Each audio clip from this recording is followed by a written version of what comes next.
Hey everybody, welcome back to episode 11, the second last episode of season 1 of Versus Valerie.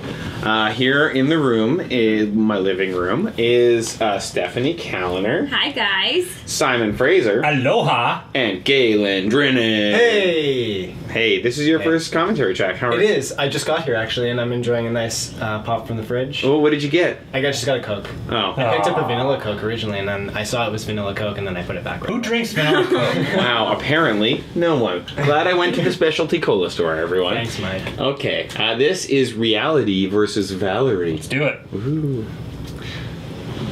This is the last thing that we shot. One of, yeah. In our batches of shooting. This is block number 3, and it's the last thing we shot in block number 3. It was like 4 o'clock in the morning. In the dead. Yeah, when we cold. finished, yeah. I love that shot. Yeah, this was fun. This is our second DP because Brett Blackwell, our first DP, was unavailable in this block of shooting. This is Jason Tan, and he's awesome.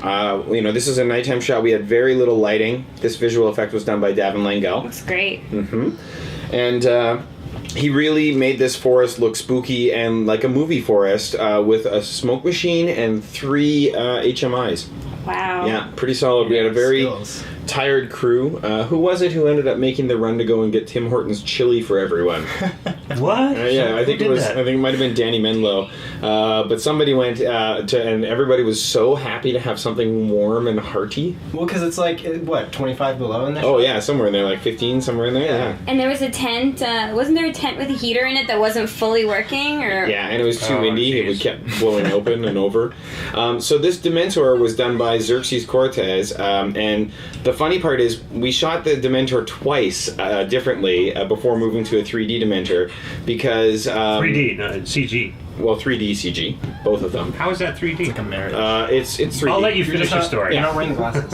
Yeah, you're not wearing the glasses. Oh, that's okay, yeah. But we shot it with Adam when we were at Wallace Studios, where he wore the Dementor costume, and we had him run towards camera in a variety of different frame rates. And then when we got on set, we were like, we'll bring Bob Banks, who's also very tall, who played Craig in episode 1, and we'll get him to run towards camera on in the actual location. And then we forgot really that Bob was there all night until 3 in the morning. Yeah. We're like, oh shit, Bob's asleep. Literally Yeah. the last shot of the day Let's was go that get that. shot. Yeah, and we actually went and got Bob, woke him up, and we're like, okay buddy, we need you. And then we had him walk on this treacherous pissed icy off. path. I felt so bad, but he's a trooper. He's a really cool guy. Yeah. And then we ended up just using a CG Dementor instead. So, yeah. Ladies and gentlemen, Alan Frew, Glass. Glass Tiger. Yeah. I danced to that man's hit song when I was in high school. I thought of using him because we saw him, or I saw him when I used to work at the Elgin Theater. He was in a that's right, too. pantomime. Yeah. He was in Snow White pantomime, and he was so charming and funny and sweet. Great singer.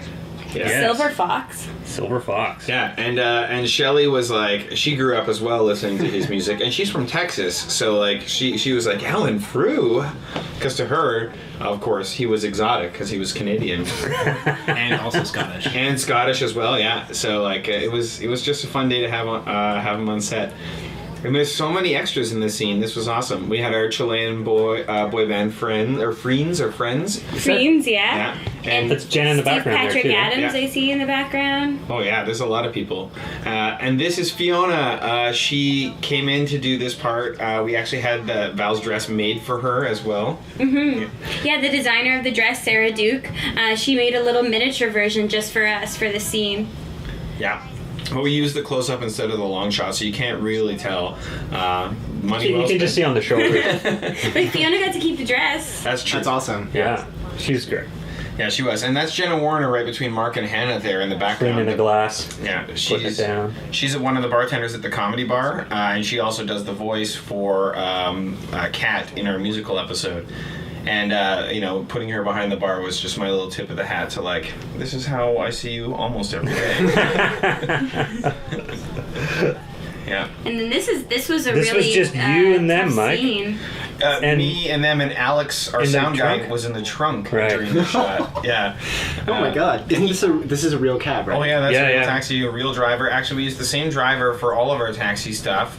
I cannot, off the top of my head, remember his name. We'll remember it in 12. Oh yes, yeah, where we actually get to see him, yeah, he was really cool. And we asked for a regular Toronto taxi, and then they sent us this brand new taxi. So it really isn't representative of the average taxi that you get in Toronto. You but- usually don't get headrests like that. yeah, Yeah, and it's there are not- less like food stains and like bugs and stuff. And there's usually not a tray of mints and other things to pamper you. And a full bar. And But a full bar. This was Co-op Cabs, and they were really cool about wanting to, because they're a cab company here in Toronto, and they were really excited to be a part of the show, which is really awesome. Yeah, Co-op. When I moved to Toronto, everybody said use Co-op. When you were writing this scene, Galen, was it sad? Was it hard? A little bit. I think this is like it gets really real here, which is appropriate because it's reality versus Valerie. So hey, tip to the theme. There you go. But yeah, everything seems to be going great for once, and then it builds and builds, and then all of a sudden, the doctor's just like, "Yeah, I'm going to Uganda," and it's like, what? And then there's kind of that thing, and everything starts to unravel really quickly. And I really love to, in the comments, a lot of people talked about how Val is like overreacting in this, which I think is really interesting because everybody was always on Val's side, and then to have people talk about how like, why is she flipping out so much? You know, it's going to be, you know, I think they really wanted this to work out, and they felt really bad when you decided to wrench their relationship apart. You really destroyed a lot of people. Oh, I Yeah. can't take all the blame. This is a constructed. Oh yeah, we did decision. come up with some of the ideas Okay. of how the story was going to go. There goes Steve Fisher. Yeah. Hey, and Christine. Yeah, she was one of the people who helped us in the early days of Nerd Girl, back when you were an intern, my friend. Yeah, remember? right. Christine has written a bunch of vlogs. What's it? I think She wrote Magic the she wrote Gathering. Magic the Gathering time, yeah. I actually remember I was an extra in the scene in the bar, and we just had cues to like cross back and forth. And then I just remember blatantly forgetting my cues at least twice, not crossing during shooting. It was like, you have one job, okay? One job. To walk. Well, we didn't have a third AD to tell Yeah, you yeah, and make sure that's that right. you were there. So that's why. Blame the lack of a third AD. And I really love the fact that we were able to make this bar feel different almost every time that we came to it. Like in episode 12, you see it during the daytime. In the Batman episode, it's red. It's sort of a reddy green in episode 5. Like it really kind of captures the mood that Val's in every time she's in that bar. There goes Yeah, Gaia. this one's blue. Yeah. 'Cause she's I'm just gonna name off all the extras who are walking by. He is somebody I know in my show. Yeah. This is a fun shot too, this little transition. This is actually the same bar. Yes. But I thought it was a different place. yeah, it's Yeah, supposed to good. be a different place, but we faked it. Movie magic. This was the first time I was ever a DJ.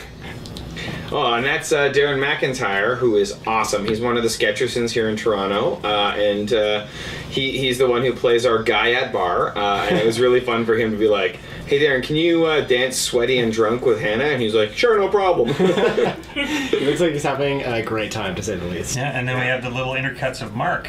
A few frames of Mark in there. Or the doctor, pardon Yes, me. the doctor. And that worked out well, I think. It kind of gives you that little disorienting what's going on in Val's head kind of situation. I love that he just doesn't care. He's like, all right, I'll see you later, lady. And this is the grodiest bathroom in Toronto, but at a really cool bar. And this is Sneaky D's, which is a different bar. The last bar we saw was the Ossington, so that's another bit of movie magic. And this is like an actual nightclub bar bathroom, which I think is hilarious. That like the nightclub is so dark, like we have on the other side, but when you walk into the bathroom, this is where you have to really reevaluate your life decisions. Yeah. That's why there's so much graffiti. It's so colorful, On the too. humor. It's like walking into a Teletubby My friend's world. big heads. Color everywhere. Yeah, it's definitely an overabundance of color. But I feel like this is very representative of most club or bar bathrooms in this. Oh yeah, there's in many there- cities. of Any course. any place that a band plays, this Yeah. is what the bathroom looks like, except for the color scheme, perhaps. I wonder how much collective wisdom there is written on the walls, Not much. and mirrors and stuff. Well, fuck yes. Yeah, That's sure. about it. Like somewhere, there's Tools. probably a little bit of sage advice somewhere. You think? Life advice. You'd have to go looking, I think, pretty hard. Maybe I will. I'll be right back. All right, Helder go. Brum, Oh Oh, yeah. is that Helder? another Toronto comedian. This is jam packed full of Toronto comedians. Yeah, you can also see Dan Parkinson. He plays Oh, the yeah. bouncer at the back of the Yeah, room yeah. every once in a while in here. And you can see he's wearing a William F. White sweatshirt, which is a company we rented a lot of equipment from. Yes, indeed. There's and this the is exterior. yeah, to that's Sneaky D's. this is a famous street corner in Toronto. I've come out of that bar drunk quite a few times. Yeah. And as you can see, this is supposed to be July, I think, or August, and people are definitely wearing coats and sweatshirts because it's November. There's some steam coming out of that guy's mouth. I find this very impressive that Val held. She had like fake. Oh, Hannah. in her mouth. Yeah, yeah. Sorry, Hannah. Yeah, the whole time. Yeah, Right? it was And then to definitely make it- yeah. They made up for it, and that line that Darren gives is like, "I have standards," and he walks away is so harsh. But I love that he looks back at the vomit. and the way he rolls, like he doesn't turn to the left to go out immediately. He does like a full clockwise Yeah. turn to leave, Yeah. which I think is very charming. Yeah. This is great. I love this. Hannah was actually calling me, and I was performing the lines of Mother on the other end of the phone for I her. think you'd make a good mother. Thank you. I just have to talk with a bit of a drawl. Galen, this was a smooth move. I like this. I love the idea that that Guy is the one who's texting her, and then we have that moment where he says, like, "Do you want to talk?" And then she starts the conversation, so we think that she's going to call Guy, but then she calls Mother. Nice sleight of hand. Misdirection. Yeah, solid. Yeah, it works well. And this scene is actually really. I like it too because I think it's the first time in the series and in the blogs and stuff and the blogs before that where Mother is really humanized for the Yeah. first time. Like she's not just this like irrational tyrant in Val's life. She's Yeah. actually like a mother for a real person and Yeah. nurturing and has advice and stuff. I also love too that like Richard is in bed with her and they're both wearing sleeping masks. It's such a nice, and he gets to this like he's a little frisky at night, as like the Viagra hasn't worn off yet, so he's like, no, I want a round two, and there's that really nice touching moment where he starts to grab at her boob. There it is. Yeah. Yeah, I loved Mother in this scene. She's totally, bro, I can't even, this is ridiculous. I can't talk over that. As I was saying, Mother is really nice and human there. I like her a lot there. Except when you see her cell phone ring, it doesn't say Valerie, it says daughter. My daughter, right? Yeah, you're right. She knows a lot of Valeries. She's very well connected. Valerie would be confusing. Yeah, Bathurst Street. Hannah had to do a lot of crying in the last 2 episodes, and she did a great job with the acting. And she'd have to do. There were days where she'd do a really hilarious scene followed up by a scene like this, and the transition is pretty crazy. Yeah, she was able to really get there, I think, which was nice. These are some really genuinely sad moments. Galen, you're really good at making us sad. This is Trinity Bellwoods Park over there on the left. That's where I broke my arm. It looks a lot better. There's the door to Mike's house. So this is the grocery store that is below my house. This is actually the entrance to Val's apartment. And they do sell fiddleheads. Yes, they do.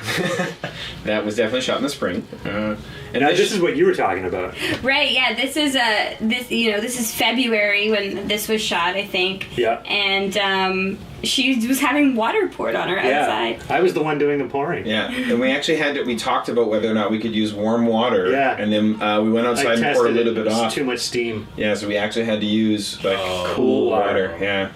But she was able to run right up and into the shower afterwards, so it wasn't too bad. There was only like a maybe 7 or 8% chance she would get pneumonia. And it was the last thing of the night. And pneumonia doesn't always kill you. No, I feel like that's a pretty acceptable risk. Right. Yeah. Yeah. Hannah For did art. too. For art.